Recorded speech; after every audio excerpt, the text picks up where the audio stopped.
आपले मत आपले मत आपले मत आपले मत आपले मत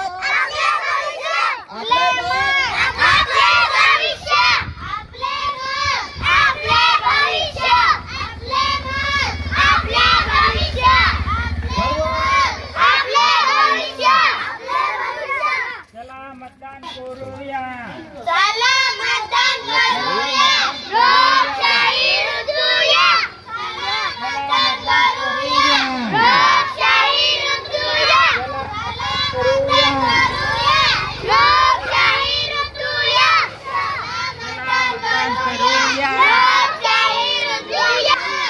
मतदान करूया.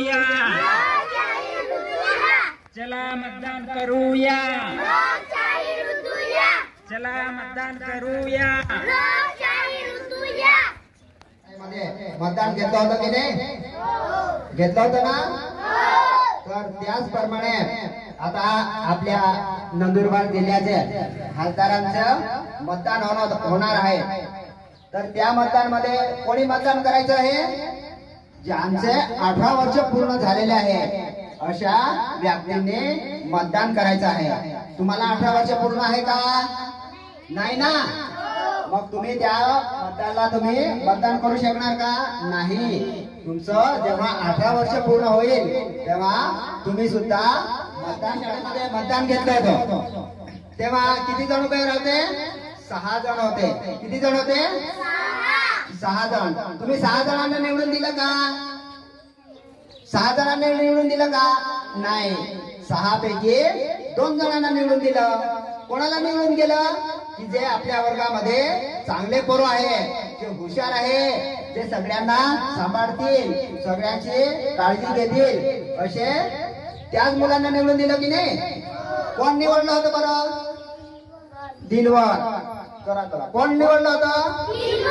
दिलवर. आणखी विशाखा. हा, मग हे आपल्या शाळेचं तुम्ही कसं ईव्हीएम मशीन वापरून मतदान केलं होतं की नाही? स्वतः केलं होतं ना मतदान? कोणी दुसरं दिलं होतं? नाही ना? तुम्ही जसं मतदान केलं तसंच घरी जाऊन तुमच्या आई वडिलांना पण सांगायचं आहे की सगळ्यांनी मतदान करायचं. मतदान कोणाला करायचं? की आपल्याला जे चांगली व्यक्ती असेल त्या व्यक्तीला तुम्ही मतदान करा. मतदान करण्याचा आपलं हक्क आहे, हक्क पण आहे आणि कर्तव्य पण आहे. म्हणून आपली जबाबदारी म्हणून आपण सगळ्यांनी मतदान करायचं. समजलं? मग तुम्ही सगळे सांगणार का घरी जाऊन? काय सांगणार? आई बाबांना काय सांगणार? तुम्हाला आवडेल त्या व्यक्तीला तुम्ही मतदान करा. कोणाला मतदान करा? तुम्हाला जी व्यक्ती आवडेल त्याच व्यक्तीला तुम्ही मतदान करा. असं घरी जाऊन तुम्ही आपले मत चला मतदान करूया. चला मतदान करूया.